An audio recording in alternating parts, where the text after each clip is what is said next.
Today, I'm going to show you a simple electronic music songwriting strategy. Freebeat.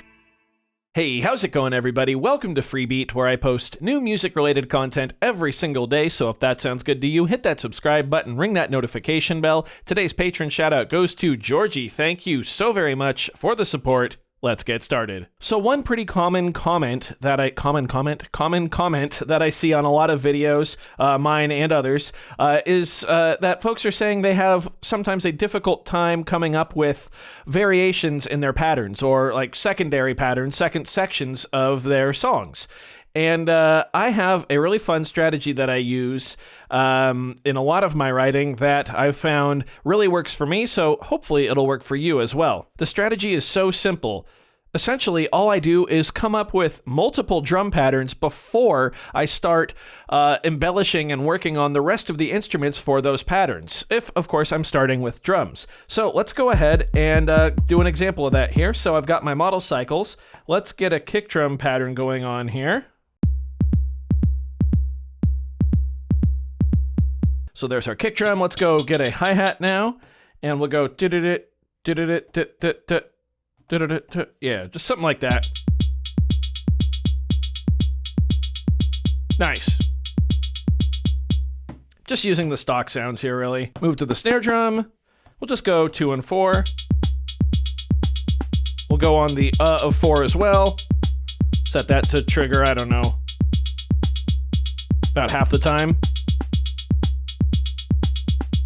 Cool, so there's our first drum pattern. Now, typically, in most workflows that I see described, you'd go on to your melodic stuff and start programming in, your melody. However, before we start working on the melody for this pattern, what I want to do is go to a new pattern, a blank pattern, and come up with a completely different drum part.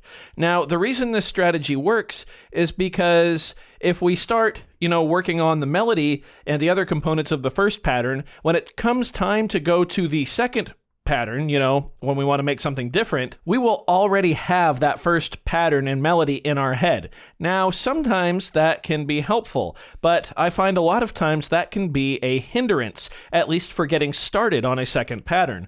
So by going ahead and finishing our first drum pattern and then jumping straight into a second drum pattern, I find that my head is a lot clearer and I can come up with cooler drum parts that way if I'm not necessarily tied down by what I created in the first pattern melodically, because we haven't done that yet. So let's come up with a second pattern here.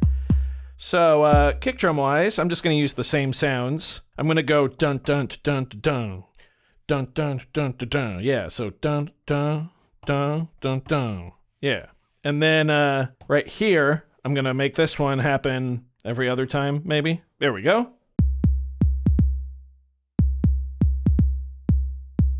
Nice. And that's clearly a different kick drum pattern than our first one, which was, again, this.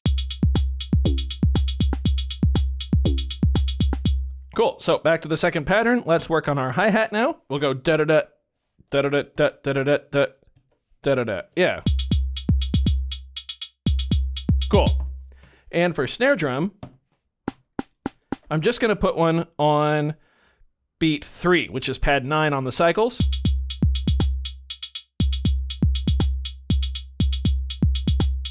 Cool. So now we've got our 2 drum patterns. Let's go ahead and listen to them. So here's the first one.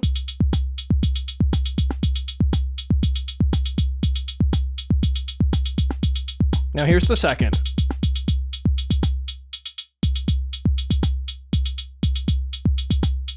Now we have 2 very distinct rhythms, 2 different patterns that we can start working on melodically, and that's really it. It can be surprisingly difficult to come up with different patterns if you've already kind of fully fleshed out one, if that makes sense. Hopefully I'm explaining this okay. I'm sure you'll let me know if I'm not.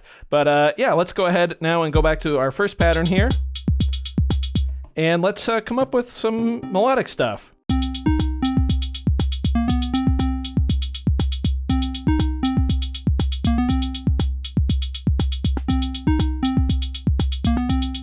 Cool, so that sounds like it's going to be 2 measures long, so for that, I'll go here, 32 steps, there we go. Nice, I'm just going to play this in live. 1, 2, 3, 4.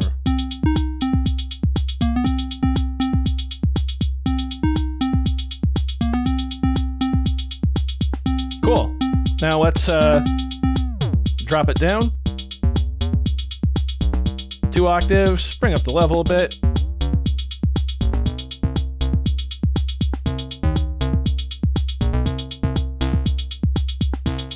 Shape the sound a little.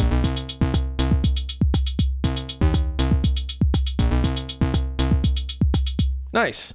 Let's go ahead and get a chord here, or go to the chord engine anyway, see what we can play here. Yeah, we'll go ahead and we'll also make this one 32 steps, which it is. Nice. I'm going to put that right there.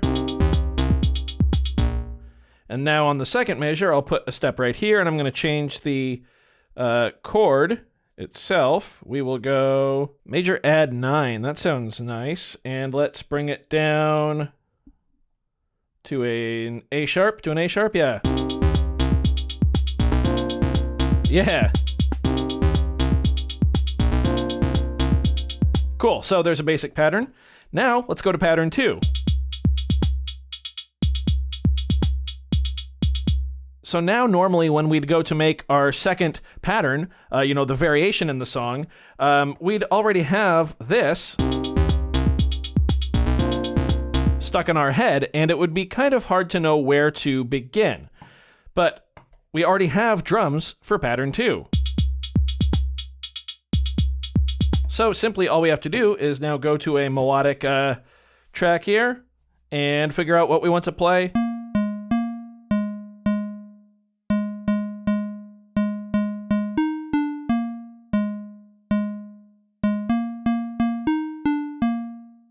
Yeah, something like that.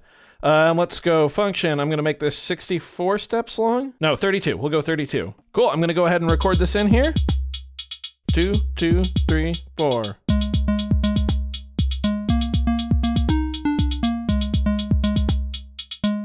Yeah, there we go. Drop it 2 octaves again.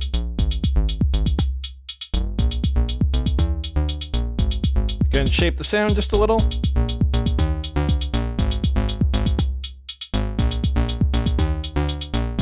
Nice, let's go to our chord track here. Let's go ahead and put one right here. We know we want this to be an A flat or G sharp. And I know I want this chord shape to be just a basic major, I believe. Then we'll go to page 2. I'm going to put one right here, and this will also be a major. And I know I want this to be A sharp or B flat. And yeah, let's have a listen.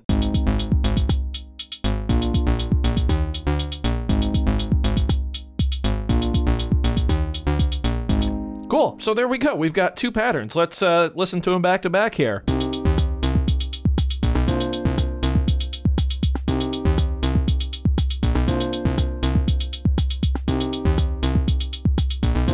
Here we go.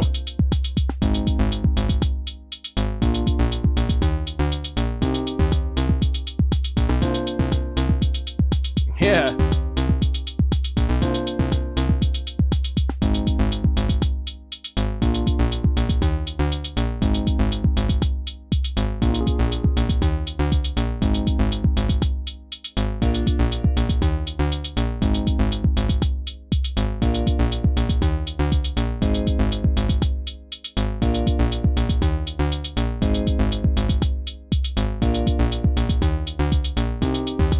Yeah. And now, just because we're on the model cycles, we're going to do my favorite thing and temporarily save this pattern and then tweak it to hell and back.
There we go.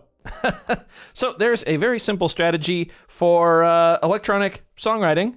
And I use it quite often. Start with a couple different drum patterns. That way, when it's time to add some variation, add a B section or just a little turnaround like we wound up doing in this one, you've got somewhere to start that's not necessarily linked to your entire first pattern, just so it can help you mentally separate the two and just kind of give you a head start on that second pattern. So I do hope you found this video informative or at least entertaining. If you did, be sure to leave a like on it. If not, you can always leave a dislike. That's okay too. Doesn't hurt my feelings, just makes me try that much harder next time. Either way, thank you all so very much for being here. Thanks for watching. We'll see you next time.